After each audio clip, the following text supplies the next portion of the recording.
Welcome back to the parillaworks channel. In this video, I'm building a pair of walnut watch boxes. Each will hold 6 watches, and this project came about from an Instagram follower who wanted a nice watch box.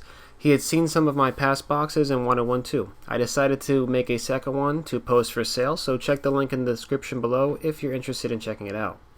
I got started out with some rough cut walnut. Each box was made with its own piece, so I made sure to stay organized so that I didn't mix up any of the pieces.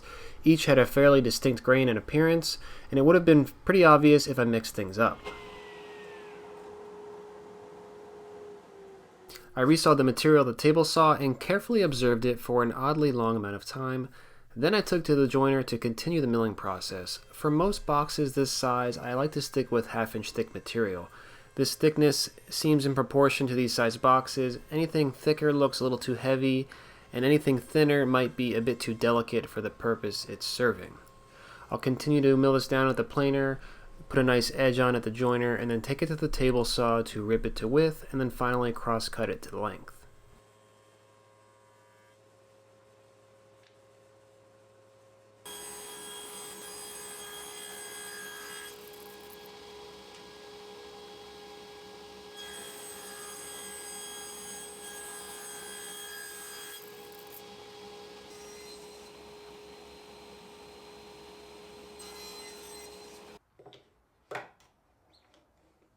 From there, I can begin the joinery for each box, and as is typical, I'm using the dowel max to add 1/4 inch dowels.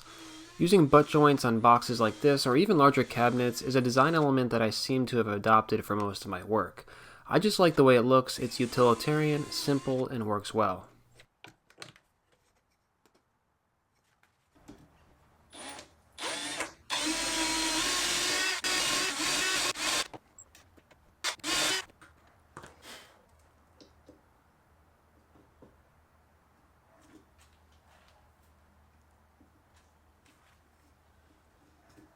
Next, I'll add grooves to each piece to hold the bottom panel.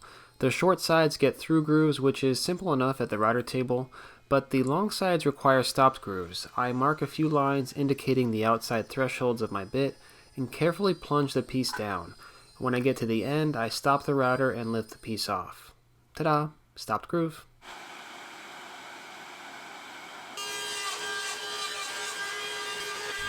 For the bottom panel, I wanted to try something new, and honestly, this is one of the driving forces to actually do a voiceover for this video, since most of it is similar to what I've done before.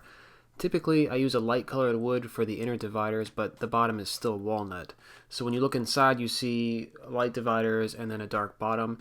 In this case, I made the panel out of maple and walnut. The maple side would face up into the box, and the walnut side faces down out of the box.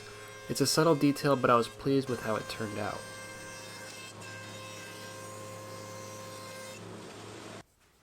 The glue up is pretty straightforward. I taped the inside corners to combat any glue squeeze out. I added my glue and dowels and started assembling the pieces. And you can see how the inner face of the bottom is maple, which will eventually match the dividers I add later. From there, it's a matter of clamping it up and checking for square.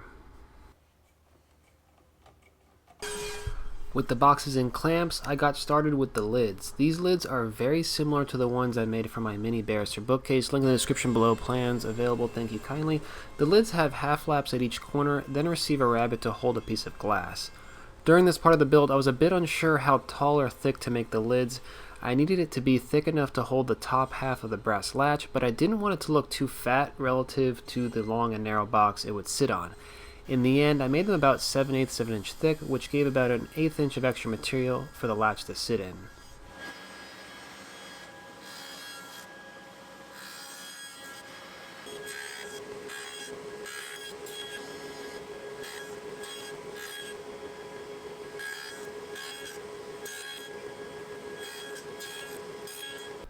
All of these pieces should be self-squaring. I apply a clamp along the length to bring the short sides in tight, and then I add clamps perpendicular to that so that I can close the other side of the joints. After that, I add small F-clamps to each joint to close the face joints, which is where most of the strength comes from anyway. Onto the inner dividers. Typically my boxes have at least 2 rows and columns, so I can just create a grid of dividers that just slides into place with either a friction fit or maybe it gets a dab of glue to hold it in place. In this instance, there's only one row, so I had to add a liner around the inside of the box, which would then hold each divider. I planed down my material to fit the 1/4-inch dado stack I have, and then slowly snuck up on the right fit for each piece. Once the liner pieces were cut, I cut dados in the long pieces. To combat any deviation in my setup, I cut the opposing long faces such that they would be mirror images. From there, I cut the short dividers, which slide right into place.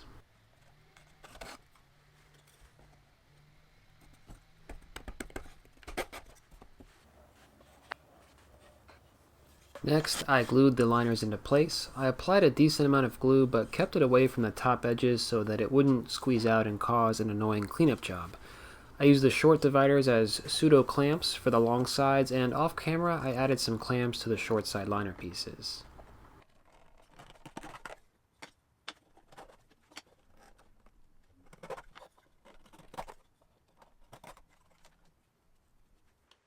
Okay, so this definitely wasn't a stressful part of the build. I usually use Brusso butt hinges, but decided to give the side rail hinges a shot. It's a different look, and I think it's somewhat sleeker. Anyway, I decided to buy 2 of the templates so that I could have one setup to do, and this ensured that all 4 hinge mortises would be aligned to one another. After carefully setting this up, I actually let it sit for a few days because I had to make sure I did it correctly. Once I got back in the shop, I used my plunge router, a guide bushing, and a 5/16 inch bit to route the mortises, and it worked out pretty well.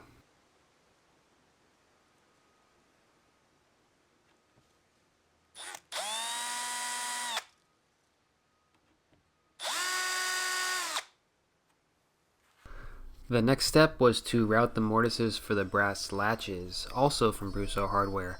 Similarly, this requires a guide bushing and this time a 3/16 inch bit to perfectly match the latch. I've started to wear a glove while handling the brass hardware because I noticed that it can start to tarnish a bit with my dirty shop hands. Back to the lids, I used a small 1/4-inch rabbiting bit to route the rabbet which will hold the glass. I took this in 2 passes, which yields a cleaner cut, and the bit leaves rounded corners, so I simply squared them up with a chisel.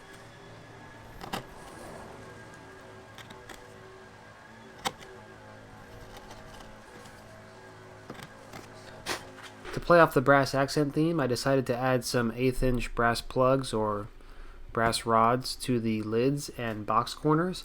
These were purely aesthetic as the joints they were going in were already plenty strong. A little bit of CA glue is all that's needed to keep them secure.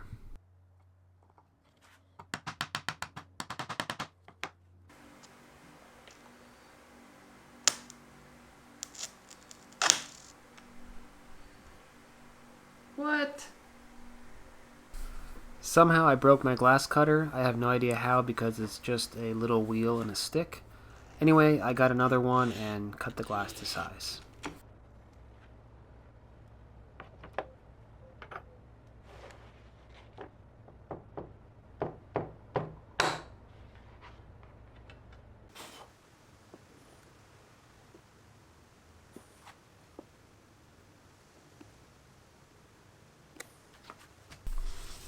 After adding the famous parillaworks brand, I added some finish. This is Osmo Top Oil. It's a pretty nice finish that goes on easy. I use a white Scotch-Brite pad to rub it into the wood, let it sit for a few minutes, and then wipe the excess off. And in instances like this where a finish needs to have the excess wiped off, I like to get fresh blue shop towels and act as if I need to completely dry the thing off. Make sure there are no excess spots of oil, and in all, I only needed 2 coats and was pretty satisfied with the result. For my barrister bookcase, I glued these strips into place with CA glue, but this time I used my 23 gauge pin nailer. I think the result was much cleaner and also easier to execute. You might be saying, Mr. Parillaworks, weren't you worried that the nails would break the glass? And yes, I was very worried.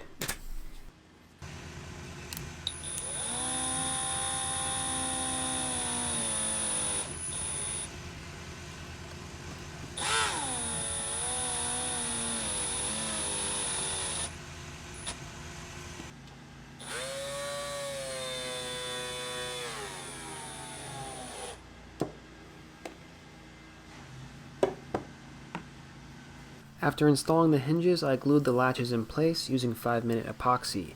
Any squeeze out can be wiped away with an alcohol-soaked rag. Not really soaked per se, just like lightly dampened with denatured alcohol. You get the point. Anyway, that's it for this build. The box with the wild galaxy looking grain will be available for sale on my website as of the posting of this video. A link will be in the description below. If you want to see projects like this while they're in progress, follow me on Instagram at parillaworks. Thanks for watching.